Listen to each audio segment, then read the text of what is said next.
Ya Rasulullah, apakah malu itu bagian daripada agama kita? Kata Nabi SAW, ketahuilah justru malu itu adalah seluruh agama kita. Jadi bukan cuma bagian. Kalau kau betul-betul mengaku seorang muslim dan kau bisa mau dikategorikan muslim sejati, kau harus punya rasa malu. Dan Nabi SAW mengingatkan, idza lam tastahi fasna ma syi'ta. Oleh karena itu kalau kau tidak malu, tidak punya akhlak agamamu ini, maka buatlah sesukamu.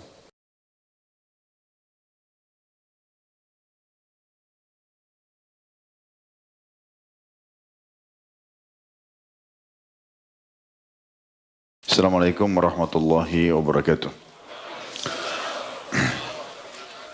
Alhamdulillah, selalu saja lisan kita sebagai orang yang beriman memuji dan memuja Allah atas segala nikmat yang dilimpahkan kepada kita. Bahkan dalam keadaan cobaan pun seorang mukmin selalu bersyukur karena dia maha tahu atau dia sangat mengetahui kalau Tuhannya tidak mengujinya kecuali dengan hikmah dan kemahadilannya. Maka seorang mukmin selalu mengucapkan alhamdulillah ala kulli hal. Segala puji dan puja kehadirat Allah dalam setiap keadaan. Juga selanjutnya kita panjatkan salam hormat kita kepada utusan Sang Pencipta Allah, orang yang telah membawa kepada kita hukum halal haramnya Allah, sehingga kita mengetahui apa yang Allah perintahkan, apa yang Allah janjikan, apa yang Allah larang dan ancamkan. Dan ucapan ini sangat diperintahkan oleh Allah SWT dan juga dibalas dengan satu kali salam hormat bila orang mengucapkannya dengan 10 kali rahmat. Maka jadilah orang yang selalu memuja Allah, selalu mengucapkan salawat dan taslim kepada Nabi besar Muhammad sallallahu alaihi wasallam. Kita melanjutkan bahasan dosa-dosa besar, saudaraku seiman, dan semoga Allah selamatkan kita dari semuanya. Dan pada malam ini insyaAllah kita akan bahas bab al-kiha atau bab tidak tahu malu. Setelah sebelumnya kita membahas tentang bab al-jahala atau kebodohan dalam agama. Bab ini diangkat oleh Syekh Muhammad bin Wahab dua buah dalil. Yang pertama adalah surah An-Nisa 108 di mana Allah Subhanahu wa taala berfirman, a'udzubillahi minasyaitonir rajim, yastakhfuna minan nasi wa la yastakhfuna minallahi wa huwa ma'ahum idh yubayyituna ma la yardha minal qaul. Wa kana Allahu bima ya'maluna muhita. Artinya mereka bersembunyi dari manusia, tapi mereka tidak bisa bersembunyi dari Allah. Padahal Allah berserta mereka ketika pada suatu malam mereka menetapkan keputusan rahasia yang Allah tidak ridhoi. Dan Allah maha meliputi ilmunya terhadap apa yang mereka kerjakan. Artinya banyak orang berpikir bahwasanya dia bisa menyembunyikan dari manusia, atau mungkin dia menyembunyikan rasa malunya dari manusia tapi dia tidak malu kepada Allah, sementara Allah tahu apa yang sedang mereka rencanakan. Itu makna daripada ayat ini. Jadi nanti lebih dalam insyaAllah kita bahas masalah bab ini ya. Dalil yang kedua adalah hadis Bukhari dari Abu Mas'ud Uqbah bin Amr radhiyallahu anhu. Beliau berkata, Rasulullah SAW bersabda, inna mimma adrakan nasu min kalamin nubuwatil ula, idha lam tastahi fasna' ma syi'ta. Sesungguhnya termasuk perkara yang diperoleh manusia dari ucapan kenabian pertama, maksudnya turun-temurun, setiap nabi mengingatkan umatnya tentang masalah ini, jika kamu tidak malu, maka lakukanlah yang engkau kehendaki. Hadis ini riwayat Tirmidzi nomor 2376 dan disahihkan oleh Albani dalam Sahihul Jami' nomor 5620. Bab ini teman-teman dimasukkan oleh Syekh Muhammad bin Wahab rahimahullah tentang atau masuk dalam kategori dosa besar. Kita coba lebih dalam membedah beberapa dalil syariat kita dari Al-Quran dan Sunnah. Kenapa bisa tidak tahu malu ini masuk dalam kategori dosa? Dan sebaliknya, kenapa harus kita malu? Apakah itu bagian dari syariat atau ada motivasi yang bisa membuat kita memahami bahwasanya memang dia bagian daripada agama kita? Maka jawabannya adalah kita akan mulai teman-teman sekalian dengan definisi malu itu sendiri. Banyak ulama memberikan definisi malu. Di antaranya adalah perangai yang mendorong seseorang untuk meninggalkan perbuatan jelek, kebiasaan karakter yang mendorong orang untuk meninggalkan sesuatu yang jelek. Dia faham itu bagian daripada agama atau tidak, secara alami dia tidak ingin lakukan karena punya rasa malu.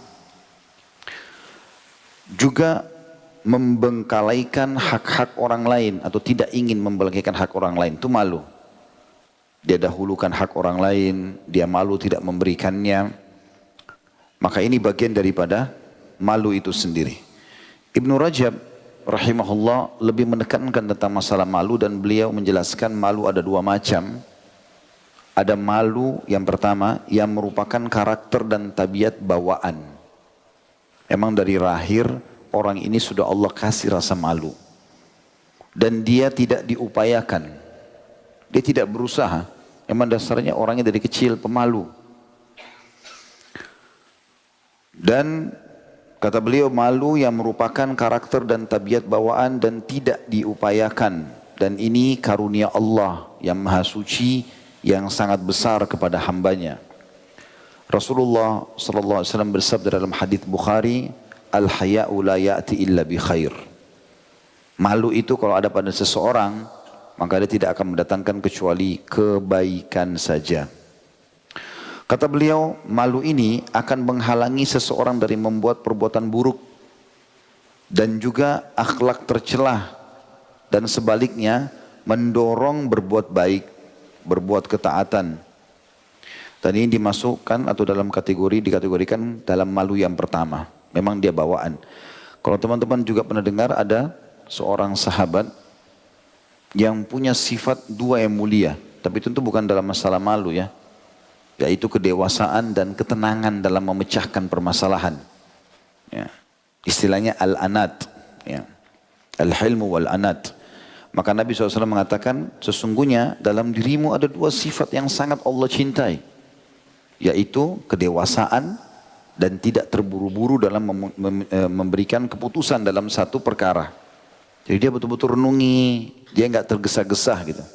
Maka sahabat ini berkata, ya Rasulullah, apakah itu Allah berikan kepadaku atau aku memang berusaha sehingga aku meraihnya? Kata Nabi SAW, Allah lah yang telah memberikan kepadamu. Jadi ini kategori yang pertama. Artinya memang ada orang yang Allah kasih begitu. Ada orang alaminya, perangainya, karakternya memang suka kebaikan, ramah, dermawan. Memang dari kecil bawaannya begitu. Tentu banyak faktor berhubungan dengan masalah ini ya. Di antaranya yang paling pertama itu memang karunia Allah Subhanahu wa taala. Allah memang memberikan itu. Kemudian yang kedua adalah baiknya lingkungan orang tuanya. Bagaimana pendidikan orang tuanya. Yang ketiga, makanan dan minuman yang dikonsumsikan ke dalam tubuhnya oleh orang tuanya. Halalkah? Tidakkah? Gitu kan. Yang keempat, jauhnya dia dari kata-kata atau doa-doa buruk dari orang tuanya. Misalnya nakal, misalnya jahat. Apalah bahasa-bahasa yang sudah pernah kita bahasakan tidak boleh seorang orang tua ucapkan kepada anaknya. Ini semua membentuk itu. Dalam sebuah riwayat dijelaskan, Abdullah bin Mas'ud radhiyallahu anhu berkata, Allah melihat hati hamba-hambanya. Maka Allah mendapatkan hati Muhammad adalah hati yang paling bersih. Maka Allah pun menutup risalah kenabian dengannya. Kemudian Allah melihat ke hati-hati hambanya, ditemukanlah hati para sahabatnya lah yang paling baik setelah hati nabinya Muhammad SAW. Maka dijadikanlah mereka sebagai sahabat-sahabat nabinya. Jadi memang ada yang Allah pilih seperti itu. Ya, kita tidak bisa cemburu karena ini memang karunia Allah SWT berikan. Tapi kita bisa meminta kepada Allah agar diberikan bersama mereka. Mirip dengan kasus riwayat Anas radhiyallahu anhu yang beliau berkata, tidak ada hadis Nabi SAW yang membuat kami lebih gembira dibandingkan sabda beliau, Al-mar'u ma'aman ahabbah. Seseorang akan selalu bersama dengan orang yang dia cintai. Di akhirat maksudnya di surga, akan bersama-sama. Maka aku sangat senang dengan hadis ini, atau kami, para sahabat Nabi sangat senang dengan hadis ini karena aku pribadi sangat mencintai Nabi SAW, sangat mencintai Abu Bakar, mencintai Umar, walaupun aku belum bisa menjangkau amal-amal mereka dan perangai mereka. Maka aku berharap dengan hadis ini justru aku disatukan bersama mereka di surga. Jadi memang ada yang Allah berikan kebaikan kepada seseorang mungkin kita tidak bisa miliki. Tapi kita bisa dengan mencintai dia, mencintai kebaikannya, maka Allah bawa kita bersama mereka di derajat di surga. Kategori yang kedua, malu, diperoleh karena mengenal Allah. Ini tahapan yang setelahnya. Ada orang yang lahir sudah dikasih. Ada orang enggak, dia jadi muncul rasa malunya karena mengenal Allah. Dengan belajar agama, hadir dalam majelis ilmu, terus menerus beribadah kepada Allah. Maka kata beliau, malu diperoleh karena mengenal Allah Maha Suci dan menyadari keagungannya, kedekatannya kepada para hambanya dengan penyadaran sepenuhnya tentang kemahatauannya Allah, tentang penglihatan mata, pengkhianatan mata. Dalam Al-Quran dikatakan khainatal a'yun. Jadi orang bisa lihat ke sini tapi sebenarnya dia tujuannya di sana. Manusia bisa tertipu. Tapi Allah mengetahui itu. Dan apa yang disembunyikan dalam dada manusia. Karena Allah berfirman, A'udzu billahi minasyaitonir rajim, ya'lamu khainatal a'yun wa ma tukhfis sudur. Dia sangat mengetahui Allah apa yang dikhianati oleh mata. Tujuannya ke sana tapi lihatnya ke situ. Sesekali dia curi pandangan, Allah tahu. Walaupun dia bisa menyembunyikan di depan manusia. Dan juga apa yang disembunyikan di dalam dada manusia. Kata beliau, ini bagian dari buah iman yang dirasakan seorang hamba. Bahkan termasuk derajat ihsan yang paling tinggi. Selagi seorang hamba mengetahui bahwa Allah melihat dirinya, akan membuatnya malu terhadap Allah. Lalu mendorongnya untuk taat. Hal ini seperti seorang budak atau hamba sahaya di depan majikannya atau tuannya. Pada saat diawasi maka dia akan patuh. Dan pada saat ia tidak diawasi maka tentu dia tidak akan giat. Maka perasaan diawasi oleh Allah Subhanahu wa taala ini adalah buah daripada keimanan dan dia menyadari bahwasanya Allah Maha mengawasi hamba-hambanya. Ini pembagian Ibnu Rajab rahimahullah tentang masalah malu itu untuk memahami definisinya tadi. Berarti dengan pemahaman ini, ikhwan dan akhwat sekalian rahimahullah, kita bisa mendapatkan sifat malu, kalaupun bukan perangai kita dari lahir, maka dengan poin yang kedua, yaitu dengan antum sibukkan diri dengan ibadah kepada Allah Subhanahu wa taala, terus memupuk iman, nanti muncul rasa malu. Malu kalau mau buat dosa itu kayak malu gitu, berat rasanya. Nanti dilihat Allah, ya, merasa nggak enak. Kadang-kadang kalau walaupun dia pernah melakukan perbuatan itu, tapi begitu dia sudah kenal keimanan, kalau dia mau ulangi, gemetar tangannya, gitu kan? Ada seorang ikhwan pernah cerita sama saya begitu. Alhamdulillah Ustaz, setelah saya ikuti pengajian segala macam, begitu saya dulu suka dengar musik, saya sudah tinggalkan. Satu waktu saya datang ke satu tempat, teman saya punya banyak kaset-kaset ini, dan saya terfikir untuk menyentuhnya kembali. Hanya untuk oh ini, karena saya hafal semua nama-namanya, saya ingin memasukkan kembali ke, waktu itu masih pakai DVD. Ya. Dia bilang pada saat saya menyentuhnya, tangan saya gemetar rasanya. Jadi bentrok dalam jiwa antara, lakukan enggak ya? Gitu. Akhirnya saya tinggalkan. Dengan saya tinggalkan, saya merasa ada sesuatu yang plong di dalam hati karena saya tidak melakukannya lagi. Mungkin juga orang dulu bebas hidupnya, sentuh sana sini lawan jenisnya, tapi begitu dia tobat, rasanya sekarang berat. Salaman kesentuh sedikit saja kayak ada dosa yang besar yang dia lakukan. Nah itu buah daripada keimanan. Nah rasa malu itu bagian daripada keimanan tadi. Itu yang dikatakan oleh Ibnu Rajab rahimahullah. Ibnu Qayyim juga berkata rahimahullah, kuatnya sifat malu tergantung dengan kondisi hidupnya hati seseorang dengan keimanan. Jadi makin dia terus buat kesolehan, makin bersih hatinya dari kemaksiatan, maka makin kuat sifat malunya. Sementara sedikit sifat malu disebabkan oleh kematian hati dan ruh, sehingga semakin hidup hati itu, semakin sempurna sifat malunya. Fudail bin Iyad rahimahullah berkata, 5 di antara tanda-tanda kecelakaan, kehancuran, kebinasaan, kalau ada pada seseorang, dia harus segera memperbaiki dirinya. Kalau enggak dia akan celaka. Yang pertama kata beliau kekerasan hati. Dan hati bisa keras dengan kemaksiatan dan kekufuran. Ya Allah katakan dalam surah Al-Baqarah, au asyaddu qaswah. Dia bisa keras hati itu sampai seperti batu, bahkan lebih keras dari batu. Mungkin dia berdenyut dalam pandangan medis, tapi sebenarnya dia sedang keras, ya. Dan ini satu hal yang menyedihkan kalau hati seseorang sudah keras. Pernah ditanya kepada Nabi SAW, hati itu berkarat. Ya. Lalu kata Nabi SAW, hati itu bisa berkarat. Kata para sahabat, lalu apa obatnya ya Rasulullah? Kata Nabi SAW, supaya dia berkilau lagi. Kata Nabi SAW, membaca Al-Quran. Jadi bisa lunak hati itu. Tapi bisa juga keras. Jadi kalau seseorang terus memaksakan diri dari dosa ke dosa, dari dosa ke dosa, walaupun awalnya dia punya perasaan untuk meninggalkan, tapi dia tetap melakukannya, maka akhirnya menjadi keras hatinya. Kalau sudah keras hati, sudah nggak ada lagi perasaan kalau itu adalah kesalahan. Lebih parah daripada itu, dia akan mengajak orang lain untuk melakukan perbuatan dosa itu. Kami pernah menemukan ada seorang teman begitu. Subhanallah, luar biasa, sampai kami dulu cemburu dengan kesolehannya. Waktu masih di kampus, luar biasa gitu.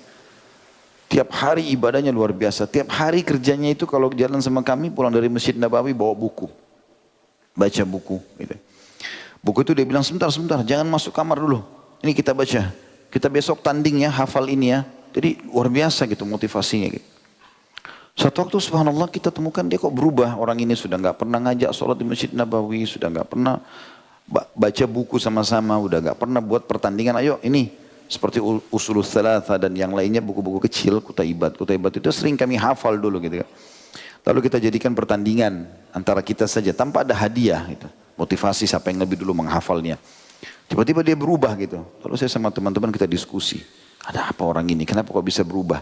Ternyata memang betul. Dia terjerumus dalam kemaksiatan. Gitu kan. Dia safar ke luar negeri. Kemudian dia ternyata tidak tahu di sana bagaimana terpengaruh sama temannya. Lalu karena dia punya dalil-dalil agama. Ini bahayanya orang kalau tahu agama lalu dia terjerumus. Dia jadikan dalil itu sebagai hujah. Argumentasi untuk membela perbuatannya. Toh gampang bertaubat, saya sudah tahu kuncinya, dan seterusnya. Dan uniknya pada saat kita mengatakan kepada dia, Allah yahdik ya akhi, semoga Allah berikan kau hidayah. Dia marah malah. Dia marah, saya lihat betul dia marah. Dia mengatakan, kenapa harus saya doakan Allah yahdik? Saya sudah dapat hidayah. Terus saya bilang sama dia, akhi, ente sekarang melanggar agama ini, nggak bisa dibiarkan. Ente sendiri menceritakan terjadi ini, terjadi itu, terjadi ini, tapi dia tetap ngotot gitu. Dan lebih parah daripada itu ternyata syaitan bisa menguasai seseorang sampai membuat dia bahkan mengajak kita untuk melakukan apa yang dia lakukan gitu kan. Dan itu berbahaya sekali. Maka harus hati-hati dengan masalah ini. Maka lebih baik jangan dibuka pintunya. Tidak usah dibuka. Pelanggaran-pelanggaran agama itu untuk dipelajari dan dijauhi, bukan dicoba. Itu yang pertama. Kata Fudail bin Iyad rahimahullah, 5 perkara tanda-tanda kecelakaan atau kehancuran. Yang pertama kekerasan hati. Yang kedua mata yang tidak menangis. Ternyata kalau hati keras karena sering bermaksiat, air matanya susah nangis. Padahal sebenarnya salafus saleh itu tidak pernah melewatkan ayat-ayat tentang surga, tentang neraka, kecuali mereka menangis. Itu karena lunaknya hati mereka. Bahkan Nabi SAW bersabda dalam hadis-hadis yang sahih, kalau kalian baca Quran, nangislah. Kalau kalian tidak bisa nangis, buatlah menangis. Tabakau. Nah, itu bagian daripada agama diperintahkan. Gitu. Tapi itu tidak akan bisa terjadi kalau seseorang memang tidak lunak hatinya. Maka bermula daripada itu. Kemudian yang ketiga, sedikit sifat malu. Ini juga yang jadi bahasan kita, yang merupakan kecelakaan seseorang. Enggak ada malunya, kecuali sedikit. Itu pun kalau ada, tersisa. Gitu kan. Kemudian yang keempat, cinta dunia. Dunia kita jadikan sebagai fasilitas, bukan target. Apapun yang luput dari dunia ini, gak usah pedulikan. Selama antum masih memiliki keimanan. Karena iman dunia ini sifatnya datang dan pergi. Mau pasangan hidup, mau anak, mau siapa saja, teman-teman, mau pekerjaan, datang dan pergi. Kita pun begitu, kita pun akan datang pada mereka, kita pun akan pergi sebagaimana mereka juga. Gitu. Itu keadaan dunia. Kita gak perlu terlalu mencintai dunia ini. Targetnya adalah akhirat. Dunia kita boleh nikmati, tapi bukan menjadi target utama. Yang terakhir kata beliau, panjang angan-angan. Angan-angan kosong, mengkhayal. Kita boleh bedakan antara panjang angan-angan kosong dengan tumuh. Saya pernah jelaskan tumuh ya. Tumuh itu motivasi dalam diri untuk mencapai target tertinggi dari sebuah perbuatan baik. Jadi kita boleh, seperti Umar bin Abdul Aziz rahimahullah berkata, saya punya tumuh yang sangat kuat. Beliau itu jadi gubernur Madinah. Lalu beliau mengatakan, saya punya tumuh yang sangat kuat. Waktu ada satu orang datang minta sumbangan sama dia, dikasih sama dia. Silakan ambil. Dia bilang, hai fulan, saya punya tumuh. Semangat untuk mencapai target yang tertinggi dalam hidup saya. Proses selama itu bukan haram. Saya punya harapan untuk punya tumuh ini, keinginan besar untuk jadi khalifah. Kalau saya jadi khalifah, saya akan memberikan kepadamu sedekah lebih besar. Orang ini mengatakan tidak berjalan beberapa tahun kecuali Umar bin Abdul Aziz sudah diiklankan jadi khalifah. Saya pun datang kemudian dia pun memberikan apa yang dia janjikan. Dan saya tidak menemukan harta lebih berkah daripada harta yang dia berikan. Tapi di sini tumuh, angan-angannya itu punya makna. Kalau angan-angan kosong, mengkhayal, itu kan, yang tidak masuk akal, ya, tidak ada memang asalnya, gitu kan. Tidak mungkin terjadi gitu. Maka ini tidak dibolehkan sama sekali. Ya. Ini tentunya teman-teman sekalian statement para ulama berhubungan dengan masalah malu itu. Kita lebih dalam cuma membahas masalah malu ini dengan menyebutkan keutamaan-keutamaannya. Keutamaan yang pertama dari malu yaitu kalau yang saya beri judul ya, dia adalah akhlak agamamu. Ya. Maksudnya akhlak Islam. Memang setiap muslim harus punya sifat malu. Beranjak daripada sabda Nabi alaihi salatu wassalam di dalam hadis yang sahih diriwayatkan Imam Malik, likulli dinin khuluq wa khuluqul islamul haya. Semua agama itu punya akhlak yang menonjol, perangai yang menonjol. Dan perangai yang menonjol dari Islam adalah malu. Ini berarti bagian daripada agama. Juga dalam sebuah hadis yang lain telah ditanyakan kepada baginda Nabi SAW, meriwayatkan Tirmidzi, setahu saya hadis ini, ya Rasulullah, apakah malu itu bagian daripada agama kita? Kata Nabi SAW, ketahuilah justru malu itu adalah seluruh agama kita. Jadi bukan cuma bagian. Kalau kau betul-betul mengaku seorang muslim dan kau bisa mau dikategorikan muslim sejati, kau harus punya rasa malu. Dan Nabi SAW mengingatkan, idza lam tastahi fasna ma syi'ta. Oleh karena itu kalau kau tidak malu, tidak punya akhlak agamamu ini, maka buatlah sesukamu. Ini banyak sekali contohnya, banyak sekali contohnya. Saya mungkin tidak bisa rincikan semua, nanti dipikir kita ini terlalu kolot atau garis keras lah kalau kita menjelaskan tentang contoh-contohnya gitu kan. Antum bisa tarik sekarang ke masalah medsos kita, sudah nggak ada rasa malu. Seorang wanita tampil dengan terbuka, seorang laki-laki terbuka, lalu ngomong macam-macam keluh kesah tentang masalah rumah tangganya, tidak ada rasa malu. Ya. Padahal mungkin bisa saja dia baikan sama pasangannya, bisa saja dia tutupi aib itu supaya orang tidak tahu. Mungkin satu waktu bisa jadi hikmah yang besar dalam hidupnya. Seorang mukmin itu teman-teman tidak banyak yang tahu tentang kekurangannya.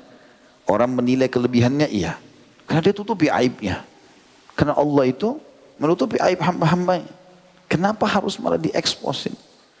Kenapa harus malah diekspos? Kenapa harus tampil ya, dengan tidak ada pertimbangan kalau dia sebagai seorang muslim? Apa yang sedang berkembang di medsos langsung dia tampil nomor satu di situ walaupun dia seorang muslim. Kenapa akhi dan ukhti?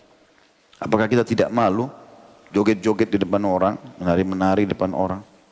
Apakah kita tidak malu membawa anak, membawa pasangan, membawa ini? Sudah hilang rasa malu agama kita. Kalau antum punya istri, tutupi istri itu. Antum penutupnya, bagiannya.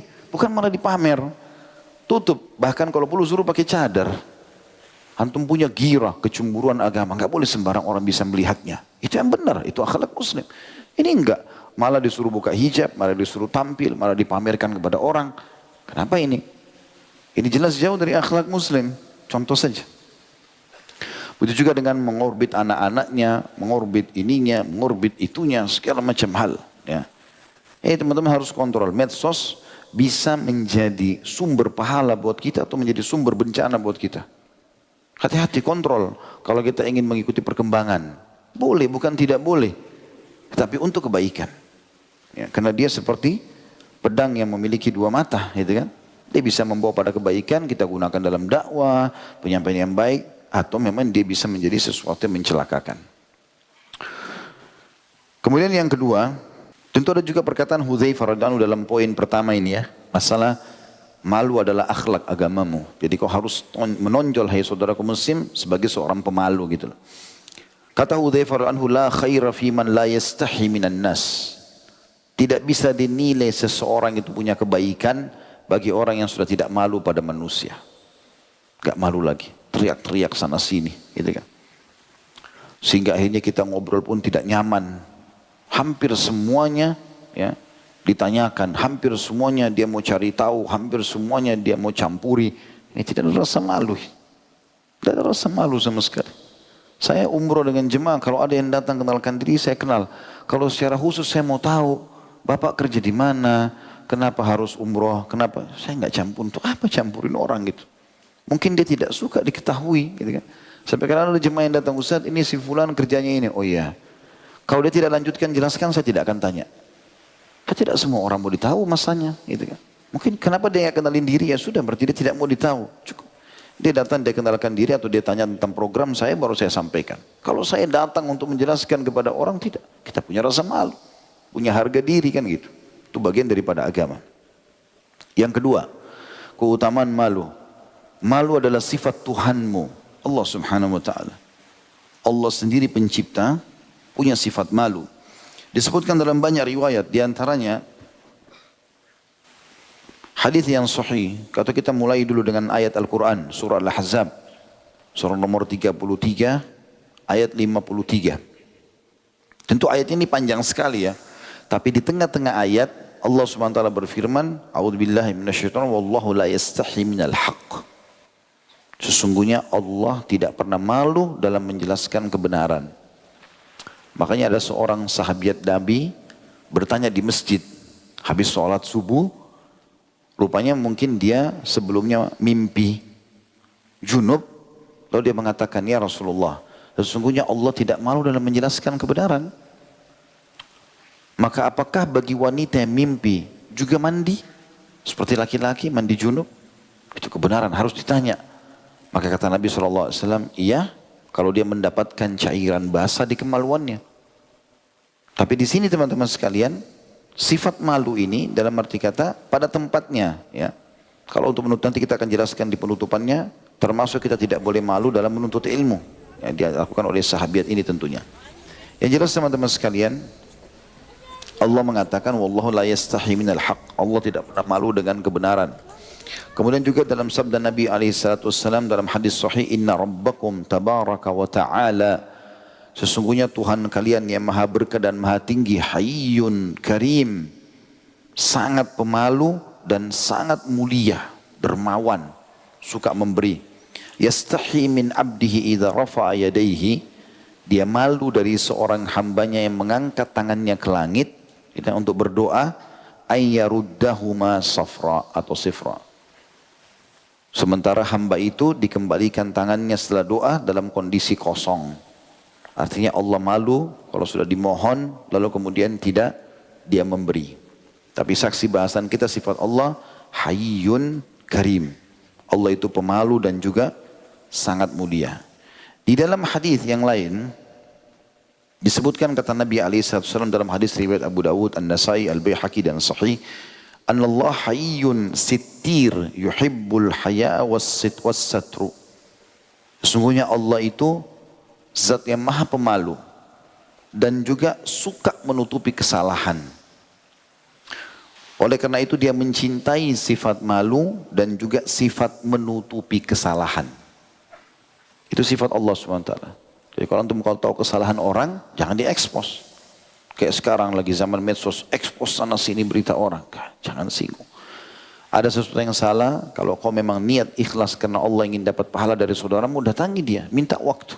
Tegur baik-baik, kirimkan berita di WA, kirimkan berita di SMS, telepon baik-baik, ketemui kalau memang itu bukan lawan jenis sehingga tidak ada pelanggaran agama, nasihati baik-baik, itu yang dilakukan.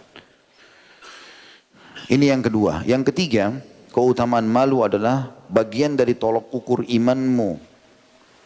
Orang itu dianggap beriman, sempurna imannya justru kalau punya rasa malu. Sesuai dengan sabda Nabi SAW dalam hadis Bukhari Muslim, Al-imanu bid'u wa sittun au bid'u sab'un. Iman itu 60 sekian bagian atau 70 sekian bagian. Lalu kata Nabi SAW, afdaluha la ilaha illallah. Yang paling baiknya adalah la ilaha illallah. Adalah la ilaha illallah. Kemudian dikatakan wa adnaha imatatul adha anit tariq. Dan yang paling rendahnya adalah memindahkan sesuatu yang berbahaya dari jalanan. Wal haya'u syu'batu minal iman. Dan malu itu adalah bagian daripada keimanan. Jadi ini dijelaskan tentang bagian dari malu itu adalah tolok ukur dari keimanan. Tolok ukur dari keimanan. Di dalam hadis yang lain pernah ada, dan hadis ini diriwayatkan Bukhari, An-Nasai, Abu Daud. Pernah ada orang dari Ansar, dia nasihati temannya. Tapi nasihatnya itu supaya gak usah kau malu gitu-gitu. Lakukan aja. Entah apa yang dinasihati, tapi seperti itulah kurang lebih. Maka Nabi SAW lewat di sebelahnya. Lalu Nabi SAW melarang dia, menegur orang yang mengingatkan ini sambil mengatakan, da'hu, tinggalkan orang ini. Fa innal haya'a minal iman. Sesungguhnya haya itu sifat malu bagian daripada keimanan. Justru jangan kau suruh orang supaya enggak malu gitu ya. Suruh mereka malu. Ini dia motivasi temannya, enggak usah malu, buat saja gitu. Seperti sebagian orang kadang-kadang motivasi temannya begitu. Juga disebutkan di dalam hadis yang lain, kata Nabi SAW, dan hadis ini riwayat Tirmidzi, al-haya'u wal-'iyyu syu'batani minal iman. Rasa malu dan sedikit berbicara. Dalam arti kata, kalau dia berbicara bobotnya ada, bukan omong kosong. Sesungguhnya malu dan sedikit berbicara adalah dua cabang dari keimanan. Wal-badza'u, suka mengucapkan kalimat keji, menghina, menjatuhkan orang, mencela. Wal-bayan, banyak bicara, omong kosong. Syu'batani minan nifaq. Dua-duanya cabang daripada kemunafikan. Bahkan disebutkan dalam hadis Bukhari yang lain, masih di poin yang sama ya, poin yang ketiga. Malu bagian daripada tolok ukur imanmu. Kalau malu sama iman itu seperti satu partner. Kalau satu hilang, yang lainnya hilang. Kalau satu ada, yang lainnya ada. Tolok ukur keimanan luar biasa. Kata Nabi SAW dalam hadis Bukhari, al-haya' wal imanu qurana'u jami'a. Iman, malu dan iman itu adalah partner sama-sama, selalu bersama. Tidak bisa dipisahin. Fa idza rufi'a ahaduhuma rufi'al akhar. Kalau salah satunya hilang, maka yang lainnya pasti hilang juga. Jadi kalau sudah tidak malu, nggak ada imannya. Kalau tidak ada imannya berarti nggak ada malunya. Sudah begitu poinnya. Kita masuk yang keempat, keutamaannya. Sebab kehancuran bila tidak malu. Kalau ada orang, naudzubillah, mudah-mudahan di sini tidak ada teman-teman sekalian, kita berharap tidak ada. Kalau ada orang sudah tidak punya rasa malu sama sekali, bahkan sudah sampai terang-terangan mengerjakan dosa di depan orang-orang, ya, maka ini berarti Allah inginkan kebinasaan buat dia. Disebutkan dalam sebuah hadis yang disahihkan oleh Ibnu Majah, kata baginda Nabi alaihi salatu wassalam, inna Allah azza wa jalla idza arada an yuhlika 'abdan naza'a minhu al-haya. Sesungguhnya kalau Allah menginginkan untuk atau ingin membinasakan seorang hamba, Allah akan cabut rasa malunya.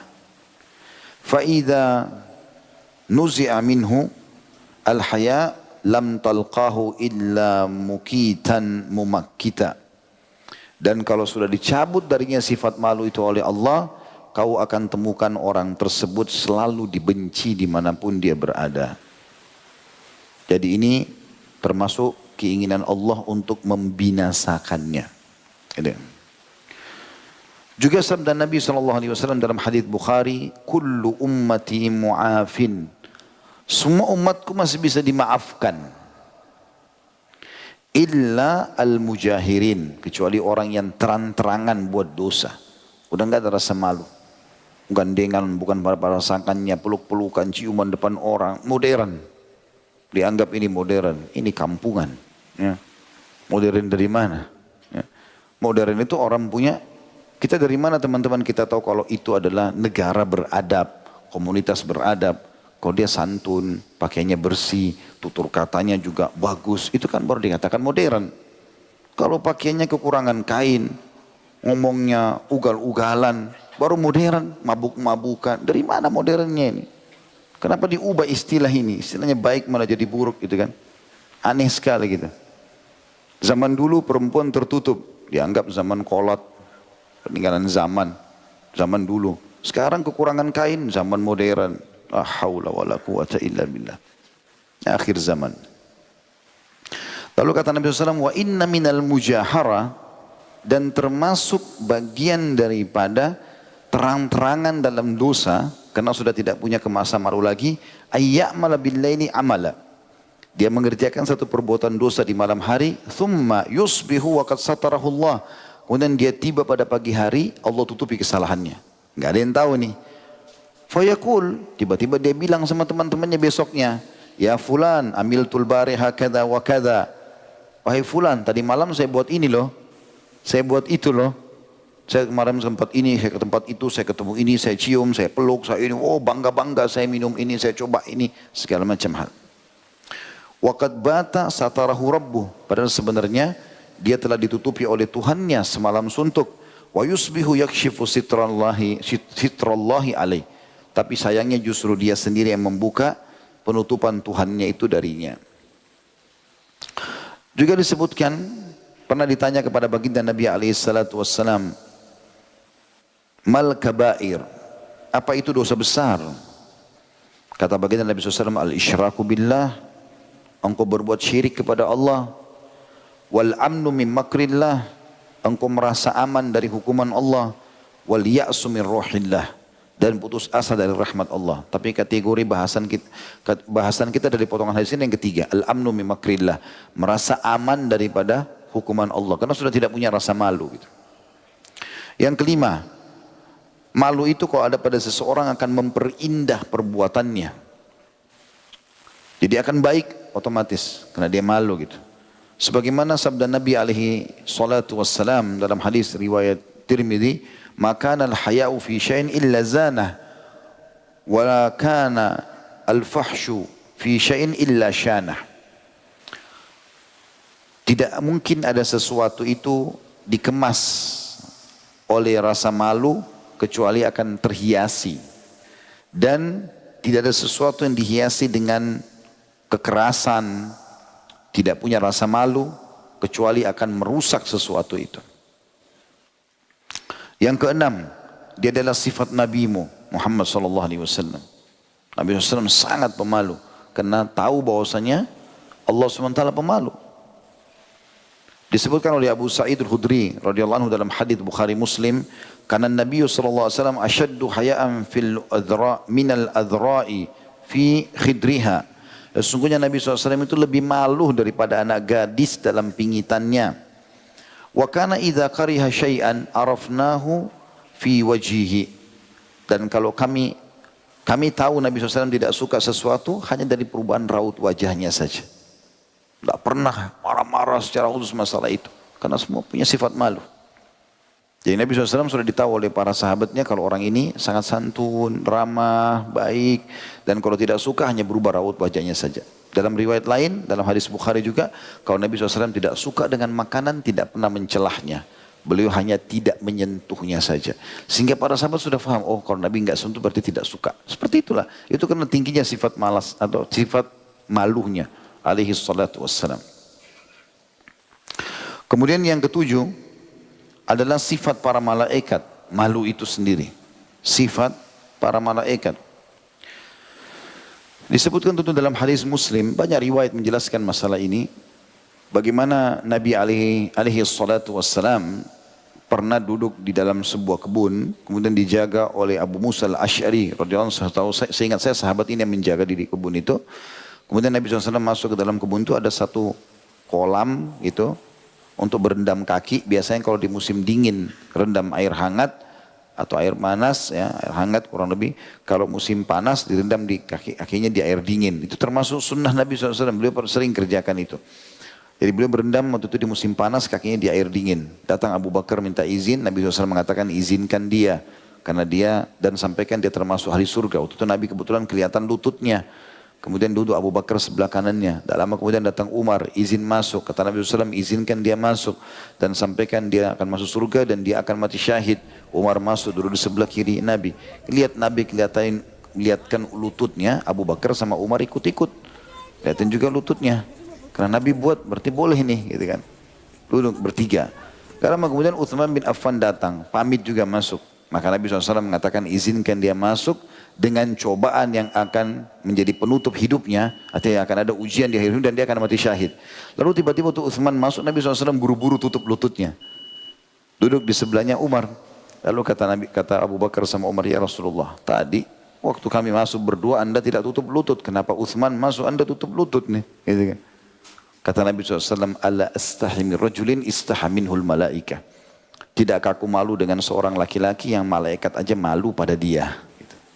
Jadi ini menandakan malaikat punya sifat malu.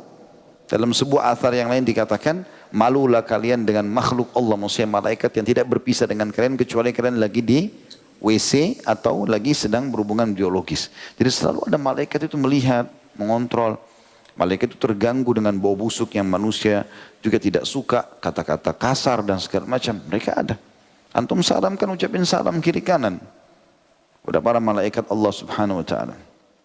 Yang terakhir yang ke-8 adalah sebab masuk ke dalam surga. Disebutkan dalam sebuah hadis riwayat Tirmidzi, kata baginda Nabi alaihi salatu wassalam, al-haya'u minal iman wal imanu fil jannah wal bada'u minal jafa' wal jafa'u fin nar. Rasa malu itu bagian daripada keimanan.